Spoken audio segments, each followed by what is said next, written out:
Hello बच्चों, welcome to our YouTube channel Shri ji education.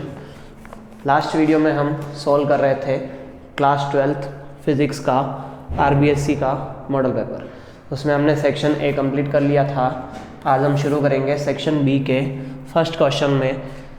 Question है establish relation between electric current and mobility, यानी हमें यहाँ पे मोबिलिटी और इलेक्ट्रिक करंट के बीच में रिलेशन इस्टेब्लिश करने के लिए कहा गया है। तो वी नो दैट मोबिलिटी क्या होता है। सबसे पहले इसको हम समझते हैं कि मान लीजिए आपके पास इस तरह से एक कंडक्टर है। इस कंडक्टर के अंदर इलेक्ट्रॉन्स प्रेजेंट है, फ्री इलेक्ट्रॉन्स। अब ये जो इलेक्ट्रॉन है, अगर हम यहाँ पे इलेक्ट्रिक फील्ड अप्लाई करते हैं तो इलेक्ट्रिक फील्ड अप्लाई करने पर इन इलेक्ट्रॉनों की कुछ न कुछ ड्रिफ्ट वेलोसिटी होगी। वो वेलोसिटी कुछ इस तरह से इस तरफ होगी। ये जो ड्रिफ्ट वेलोसिटी है, अगर ये drift velocity unit electric field के कारण प्रोड्यूस होती है तो उसी को हम कहते हैं मोबिलिटी। यानी mobility is the drift velocity by unit electric field. अगर आप किसी कंडक्टर के दोनों terminal per unit electric field apply करते हो तो उसके जो इलेक्ट्रॉनों की ड्रिफ्ट वेलोसिटी है वही मोबिलिटी कहलाती है। अब we know that the relation between electric current and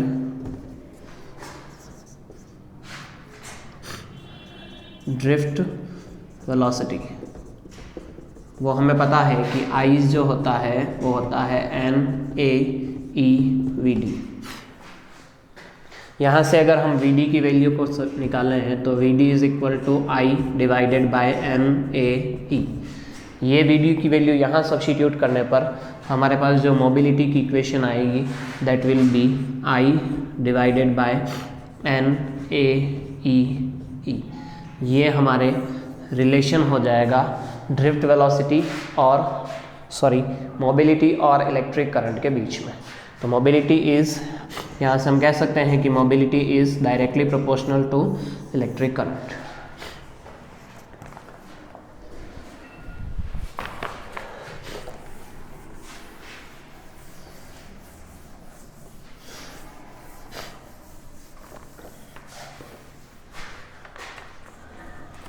हमारा जो अगला क्वेश्चन है, question number 5,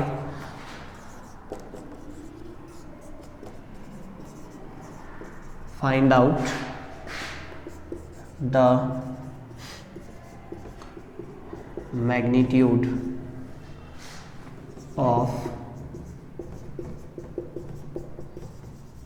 resistance X in the circuit when no current flow through the 5 ohm resistance। यानी यहाँ में क्वेश्चन में एक सर्किट दे रखा है, उस सर्किट के अंदर हमें ये पूछा गया है कि हमें X की वैल्यू फाइंड करनी है। सर्किट कुछ इस तरह से है।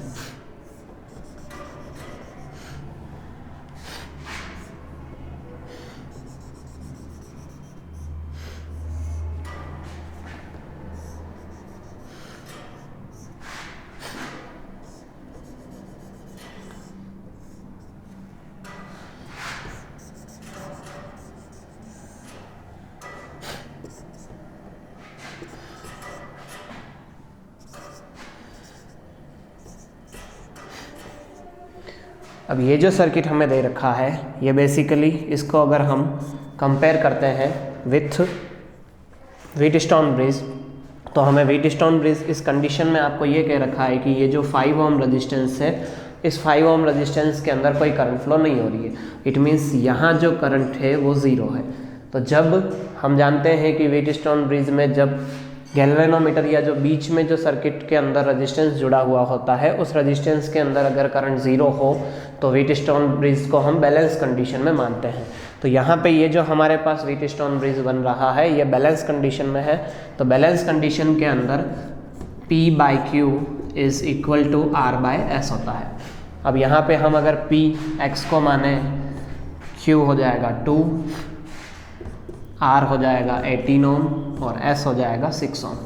तो इसको सॉल्व करने पर हमारे पास जो x की वैल्यू निकल के आती है दैट इज 6 ओम। तो इस क्वेश्चन के अंदर बेसिकली हमें एक व्हीटस्टोन ब्रिज की बैलेंस कंडीशन को अप्लाई करना था।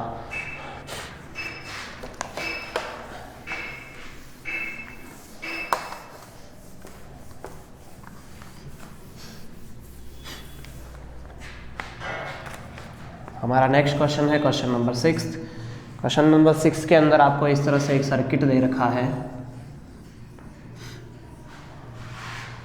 और यहाँ पे सर्किट के साथ में एक बल्ब जुड़ा हुआ है, एक इंडक्टर और एक बल्ब है।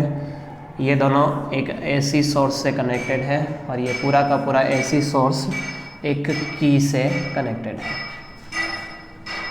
ये इंडक्टर है और ये बल्ब है। अब इस सर्किट के अंदर क्वेश्चन में आपको ये कह रखा है कि a light bulb and an open coil inductor are connect to AC source through a key as shown in the figure.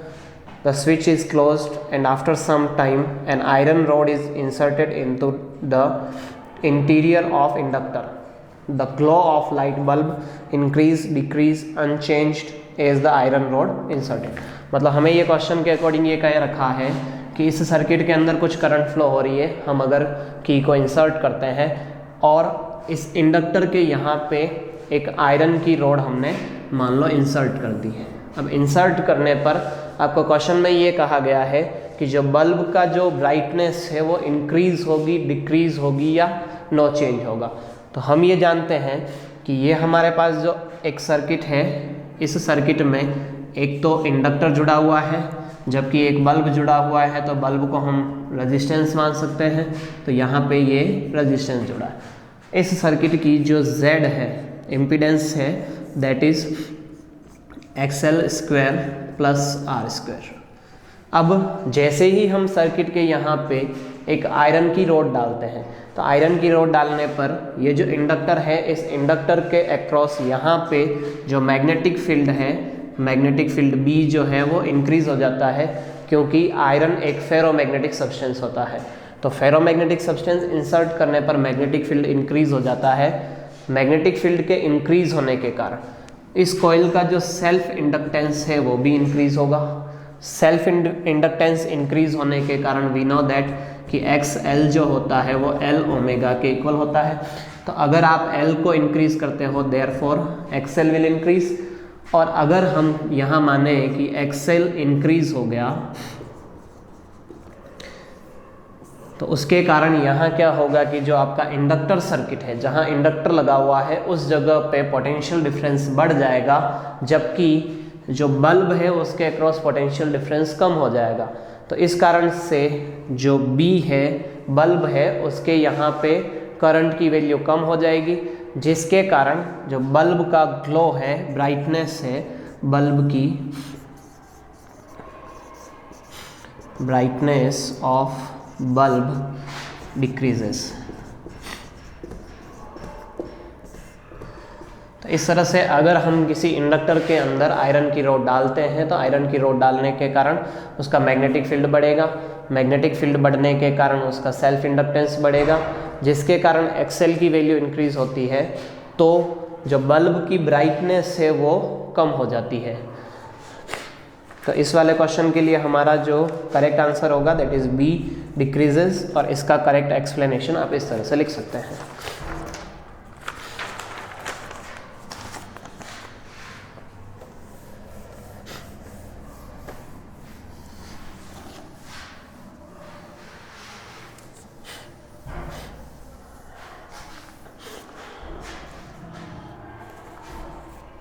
Our eighth question is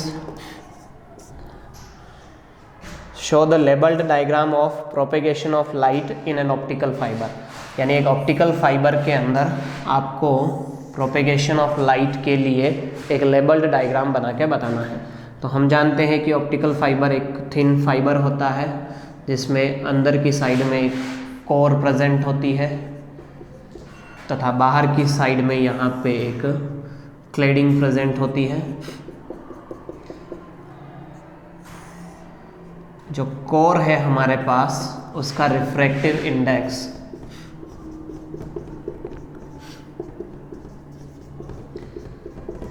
high होता है, जबकि जो क्लेडिंग है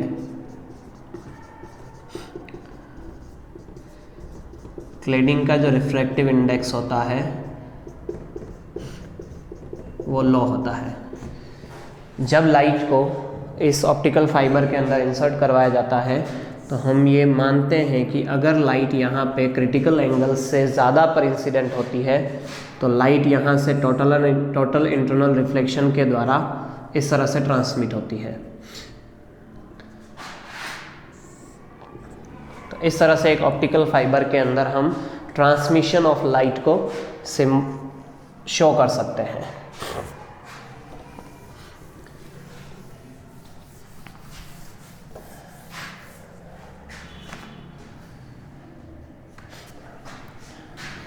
हमारा नेक्स्ट क्वेश्चन है question number 9। A concave lens of focal length 30 centimetre, यानी एक concave lens दे रखा है हमको, concave lens of focal length 30 centimetre is placed in contact with a convex lens of focal length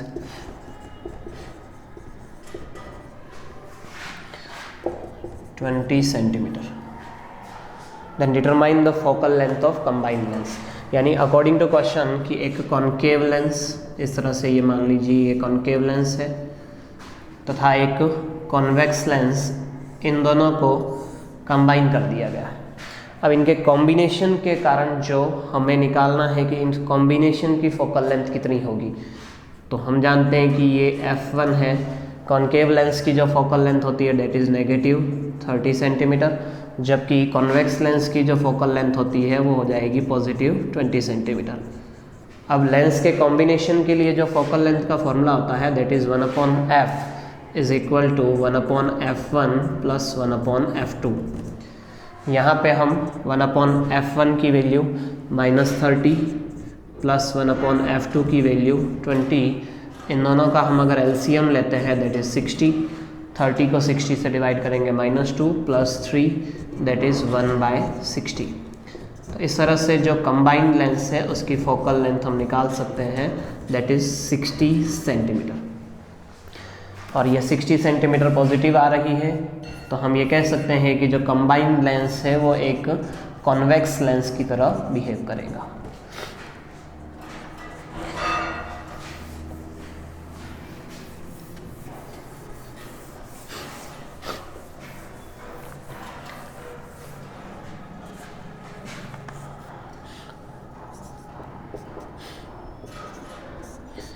tenth question हमारा है when an unpolarized light incident on a boundary between two transparent medium at a particular angle IB।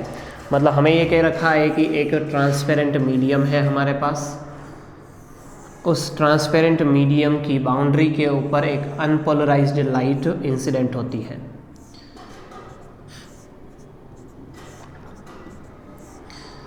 मान लीजिए कि ये हमारे पास एक unpolarised light है, तो ये इस पर इंसिडेंट होती है और इंसिडेंट होने पर जब ये यहाँ से लाइट रिफ्लेक्ट होती है तो कंप्लीटली पोलराइज हो जाती है अगर ये लाइट का जो इंसिडेंट एंगल है दैट इज़ IB।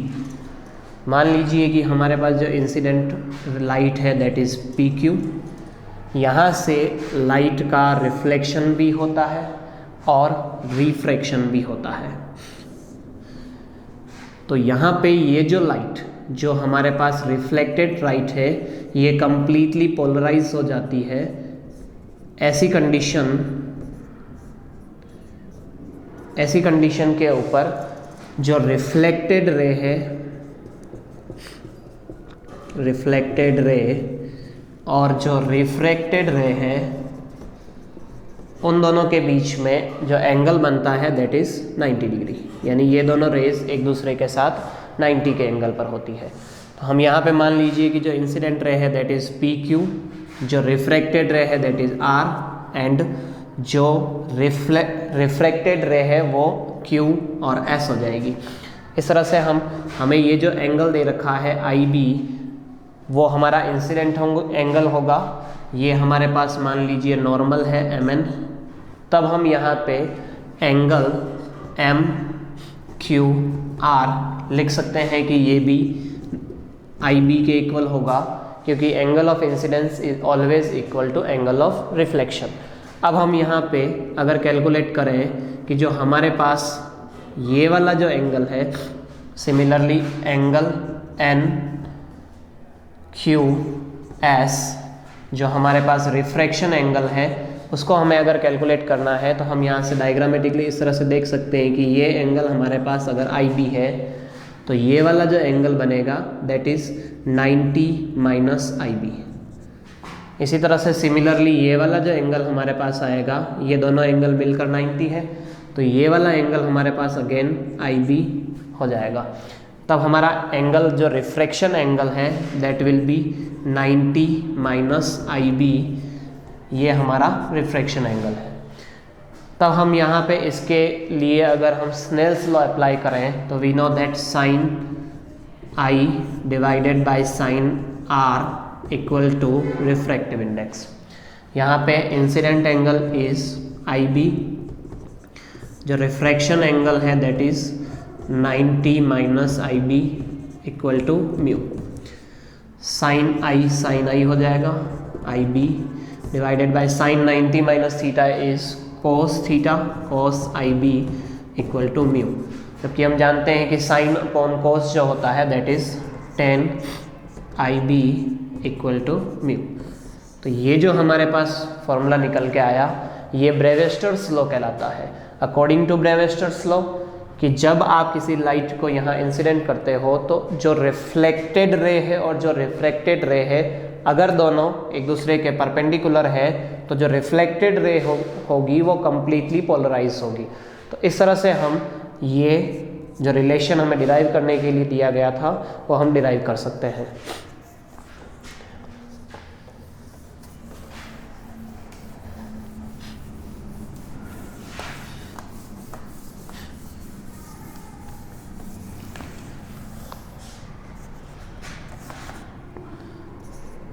नेक्स्ट है question number 11th, the ratio of maximum and minimum intensity of light in an interference pattern is 4:1, the determine the ratio of intensity of waves. यानी हमें ये question में दे रखा है कि जो मैक्सिमम इंटेंसिटी है और जो मिनिमम इंटेंसिटी है उनका रेशियो हमें 4:1 दे रखा है। अब सबसे पहले तो व्हाट इज़ इंटरफेरेंस, इंटरफेरेंस क्या होता है उसकी बात करते हैं, देन फिर अपन इस क्वेश्चन को सॉल्व करेंगे। तो जो हमारे पास इंटरफेरेंस के अंदर मान लीजिए कि आपके पास इस तरह से दो स्लिट है, इन दो स्लिट के लिए मान लीजिए एक कॉमन सोर्स है S।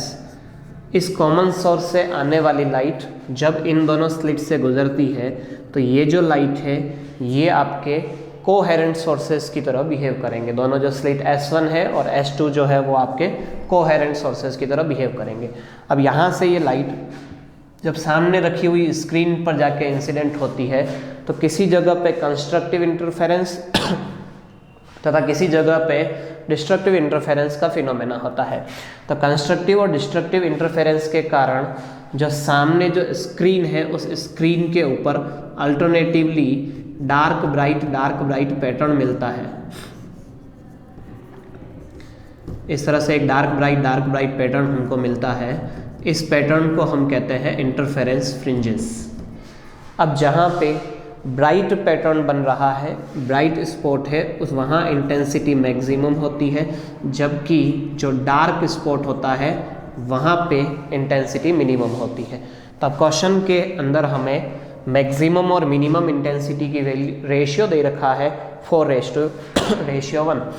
तो हम यहाँ पे हम जानते हैं कि जो मैक्सिमम इंटेंसिटी का फॉर्मूला होता है that is I1 + I2 root में इनका स्क्वायर, जबकि जो मिनिमम होता है, मिनिमम के लिए root I1 minus root I2 का स्क्वायर, यानी जो मैक्सिमम बनता है वहाँ इन दोनों की इंटेंसिटी का प्लस होता है, जबकि जो मिनिमम बनता है, मिनिमम पॉइंट जहाँ है वहाँ पे दोनों की इंटेंसिटी का सब्ट्रैक्शन होता है। ये हमारे पास 4:1 आ जाएगा।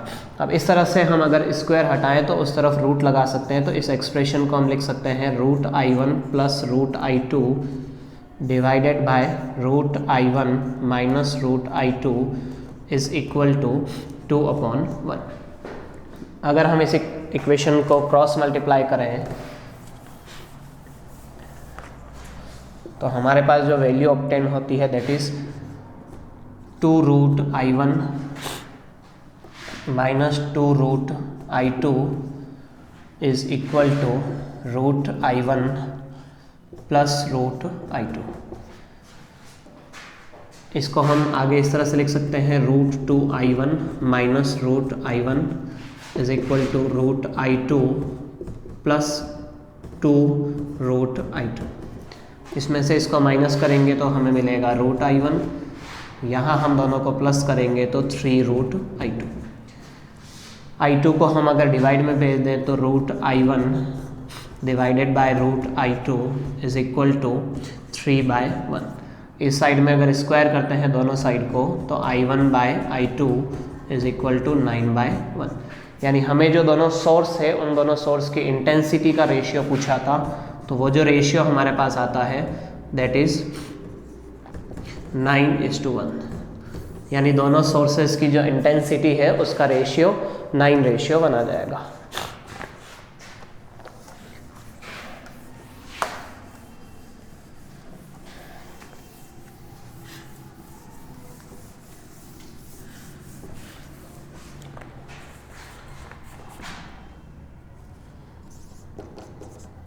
नेक्स्ट है question number 12, right the definition of these in photo electric phenomena. यानी हमें फोटो इलेक्ट्रिक फिनोमेना के लिए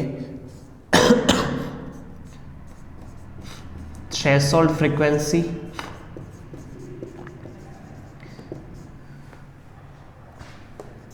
तथा स्टॉपिंग पोटेंशियल की डेफिनेशन लिखनी है।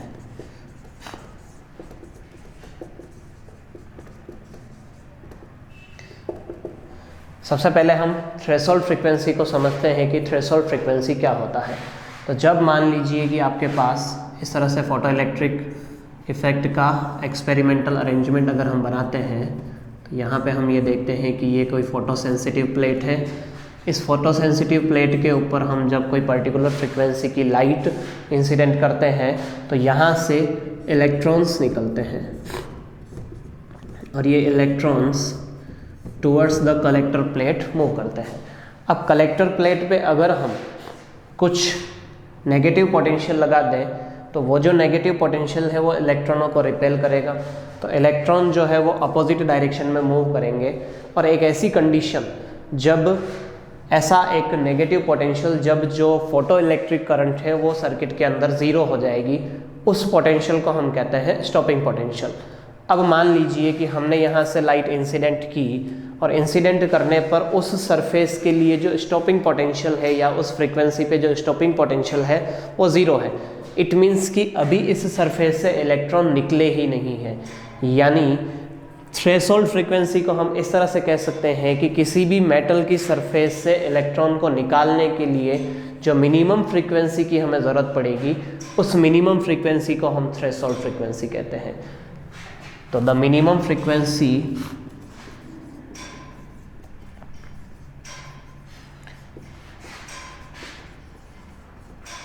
required for emission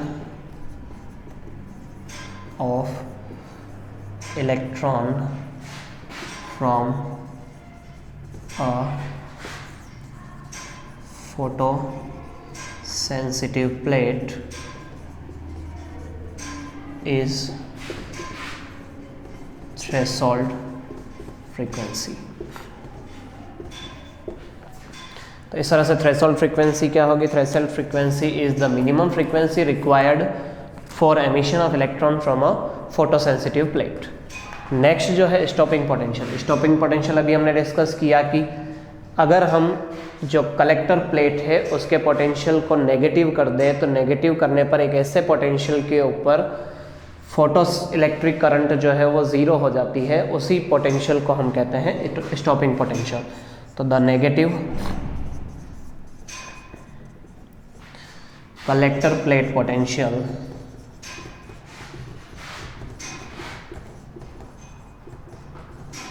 at which photoelectric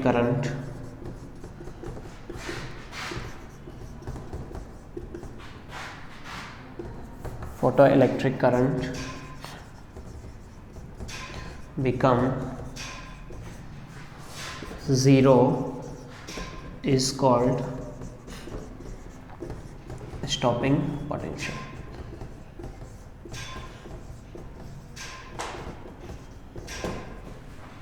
तो ये हमारे पास थ्रेशोल्ड फ्रीक्वेंसी और स्टॉपिंग पोटेंशियल की डेफिनेशंस हो जाएगी।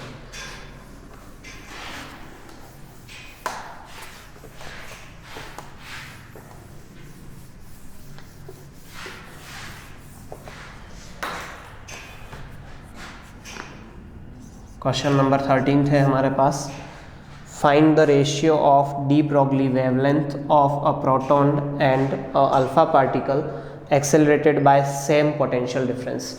यानी हमें ये एक अल्फा पार्टिकल, एक प्रोटॉन और एक अल्फा पार्टिकल की डी ब्रॉगली वेवलेंथ का रेशियो निकालना है अगर दोनों को सेम पोटेंशियल डिफरेंस के साथ एक्सेलरेट किया जाए।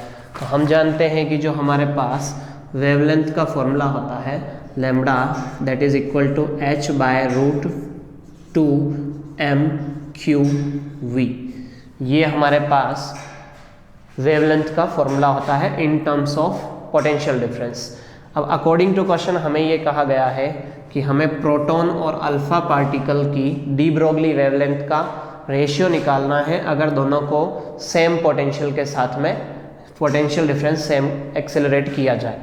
तो यहाँ पे जैसे मान लीजिए कि जो प्रोटॉन है, प्रोटॉन के लिए हमारा जो वेवलेंथ का इक्वेशन हो जाएगा दैट इज h अपॉन में root 2 m mass of proton, q जो प्रोटॉन पे चार्ज होता है दैट इज e इलेक्ट्रॉन के चार्ज के इक्वल होता है, और जो पोटेंशियल डिफरेंस है उसको हम v मान लेते हैं।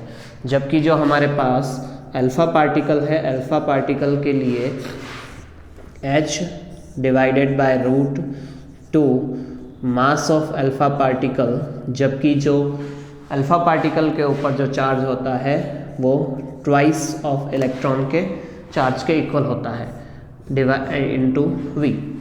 अब हम इसको अगर सोल्व करें तो h से h कैंसिल, इसको ऊपर ले जाके अगर हम सोल्व करते हैं तो हमारे पास जो वैल्यू आएगी that is 2m alpha 2e v divided by 2m p e v। 2 से 2 कैंसिल हो जाएगा, e से e कैंसिल हो जाएगा, v से v कैंसिल हो जाएगा। तो हमारे पास यहाँ आएगा lambda p divided by lambda alpha will be equal to root 2 mass of alpha divided by mass of proton. अब यहाँ पे जो अल्फ़ा पार्टिकल का मास होता है that is 4 time of mass of proton. तो यहाँ पे मास ऑफ प्रोटॉन से मास ऑफ प्रोटॉन हम कैंसिल कर देंगे, तो that is value root 8 divided by 1। यानी हमारे पास जो प्रोटॉन और अल्फ़ा पार्टिकल की जो डी ब्रॉगली वेवलेंथ का जो रेशियो आएगा दैट विल बी रूट 8, या रूट 8 को हम लिख सकते हैं 2 रूट 2:1। इस तरह से हमारे पास अल्फ़ा पार्टिकल और प्रोटॉन की डी ब्रॉगली वेवलेंथ का रेशियो आया है।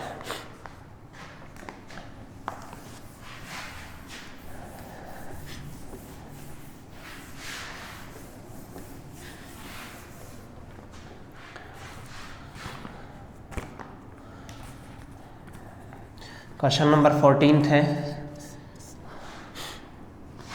Right 3 postulates of Bohr's hydrogen atom, यानी हमें बोहर के हाइड्रोजन एटम के लिए 3 पोस्टुलेट्स लिखने हैं। तो अकॉर्डिंग टू बोहर्स पोस्टुलेट हमें ये पता है कि जो हमारा फर्स्ट पोस्टुलेट है दैट इज़, मान लीजिए कि ये आपका न्यूक्लियस है, इस न्यूक्लियस के चारों तरफ फिक्स ऑर्बिट के अंदर इलेक्ट्रॉन्स चक्कर लगाते हैं। तो बोहर का फर्स्ट पोस्टुलेट ये है कि किसी भी न्यूक्लियस के चारों तरफ इलेक्ट्रॉन फिक्स ऑर्बिट के अंदर चक्कर लगाता है और इसके रिवॉल्यूशन के लिए जो रिक्वायर्ड सेंट्रीपिटल फोर्स होता है, यानी सेंटर की तरफ जो इसको खींच के रखने के लिए जो सेंट्रीपिटल फोर्स है, वो इन दोनों प्रोटॉन और इलेक्ट्रॉन या न्यूक्लियस और इलेक्ट्रॉन के बीच में लगने वाले इलेक्ट्रोस्टैटिक फोर्स से दिया जाता है। मतलब हमारा जो फर्स्ट पोस्टुलेट है that is the an electron revolve around nucleus in fix orbit and the centripetal force for revolution is given by electrostatic force of attraction between proton and neutron. ये हमारा फर्स्ट पोस्टुलेट हो जाएगा। अब Bohr का जो second postulate है उसमें उन्होंने कहा है कि जो इलेक्ट्रॉन है केवल इलेक्ट्रॉन के लिए वही ऑर्बिट परमिटेबल होंगे या उन्हीं ऑर्बिट को हम परमिट कर सकते हैं जिनके लिए जो एंगुलर मोमेंटम होता है that will be equal to या a whole multiple of h/2π। यहाँ h प्लैंक कांस्टेंट है, तो जो एंगुलर मोमेंटम है वो किसके इक्वल होना चाहिए, h/2π का कोई होल मल्टीपल होना चाहिए। यहाँ पे n की वैल्यू 0, 1, 2, 3 सो ऑन हो सकती है, जबकि L को हम mvr लिख सकते हैं। तो यहाँ पे हमारा जो सेकंड पोस्टुलेट होगा दैट कि the orbital angular momentum of electron is a whole multiple of h/2π। Third जो पोस्टुलेट है अकॉर्डिंग टू थर्ड पोस्टुलेट कि जब इलेक्ट्रॉन, मान लीजिए ये न्यूक्लियस है, न्यूक्लियस के चारों तरफ ये कुछ ऑर्बिट है, तो सेकंड थर्ड पोस्टुलेट के अकॉर्डिंग कि जो इलेक्ट्रॉन है वो किसी एक ऑर्बिट में अगर चक्कर लगाता है तो उसकी एनर्जी जो है वो कंजर्व्ड रहती है, एनर्जी में कोई चेंजेस नहीं आता है। लेकिन जब इलेक्ट्रॉन लोअर ऑर्बिट से हायर ऑर्बिट में जाता है या फिर हायर ऑर्बिट से लोअर ऑर्बिट में आता है, तो जब ये इलेक्ट्रॉन मान लीजिए लोअर ऑर्बिट से हायर ऑर्बिट में जा रहा है तो ये एनर्जी को एब्जॉर्ब करेगा, जबकि इलेक्ट्रॉन हायर ऑर्बिट से लोअर ऑर्बिट में आ रहा है तो ये एनर्जी को इमिट करेगा। तो यहाँ पे हमने ये देखा कि कोई भी न्यूक्लियस के चारों तरफ कोई इलेक्ट्रॉन चक्कर लगा रहा है तो चक्कर लगाते वक्त तो उसकी जो एनर्जी है वो कंजर्व्ड रहती है, जबकि अगर इलेक्ट्रॉन का ट्रांसमिशन हो लोअर एनर्जी लेवल से हायर एनर्जी लेवल तो वो एनर्जी को एब्जॉर्ब करता है, जबकि अगर इलेक्ट्रॉन हायर एनर्जी लेवल से लोअर एनर्जी लेवल में जंप करता है तो एनर्जी को एमिट करता है। अब ये जो एमिटेड या एब्जॉर्ब्ड एनर्जी होती है ये इक्वल होती है दोनों के एनर्जी लेवल के डिफरेंस के इक्वल, यानी जिस ऑर्बिट से जा रहा है या जिस ऑर्बिट में जा रहा है उन दोनों ऑर्बिट की जो एनर्जी है उनका डिफरेंस होता है जो एब्जॉर्ब्ड या एमिटेड एनर्जी होती है। तो इस तरह से हमने 3 पोस्टुलेट्स देखे बोर मॉडल के।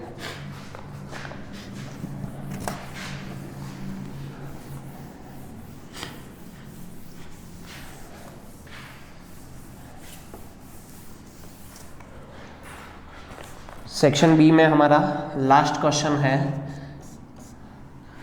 The radius of innermost electron orbit of hydrogen atom is, यानी सबसे जो इनरमोस्ट ऑर्बिटल है यानी फर्स्ट जो ऑर्बिटल है उसकी रेडियस हमें दे रखी है 5.3 × 10⁻11 मीटर, जबकि हमें पूछा है कि then determine the radius of n is equal to 2 and n is equal to 3, यानी हमें ये पूछा है सेकेंड ऑर्बिट की रेडियस फाइंड करनी है तथा थर्ड ऑर्बिट की रेडियस फाइंड करनी है। तो सबसे पहले हम ये देखते हैं कि हमारे पास जो रेडियस का फॉर्मूला होता है that is equal to a naught n square. अब हम यहाँ पे अगर r की जगह 1 रखें तो फर्स्ट ऑर्बिट की हम रेडियस अगर निकाल रहे हैं तो हमारे पास n इज इक्वल टू कितना हो जाएगा 1। अब r1 की वैल्यू हमें क्वेश्चन में दे रखी है 5.3 into 10 to the power minus 11 is equal to a naught. तो यहाँ से हमारे पास जो ए नोड की वैल्यू आती है that is 5.3 into 10 to the power minus 11 metre. अब हमें क्वेश्चन में पूछा है सेकेंड ऑर्बिट की रेडियस निकालनी है, तो सेकेंड ऑर्बिट के लिए जो सेकेंड ऑर्बिट की रेडियस हो जाएगी दैट इज़ ए नोड 2 का स्क्वायर। एन की वैल्यू हम 2 सब्स्टिट्यूट कर देंगे। तो यहाँ पे जो ए नोड की वैल्यू है वो रखते हैं हम 5.3 into 10 to the power minus 11, 2 का स्क्वायर करेंगे दैट विल बी 4। तो इस तरह से ये हमारे पास सेकेंड ऑर्बिट की रेडियस निकल के आ जाएगी। अब इसी तरह से मान लीजिए हमें कहा गया है कि थर्ड ऑर्बिट की रेडियस निकालिए, तो थर्ड ऑर्बिट के लिए हमारे पास जो n की वैल्यू होगी दैट विल बी 3। यहाँ से ए नोड की वैल्यू अगर हम सब्स्टिट्यूट करते हैं तो ये हमारे पास आ जाएगा 9, 3 का स्क्वायर, और इसको हम कैलकुलेट करते हैं तो 10 to the power minus 11 into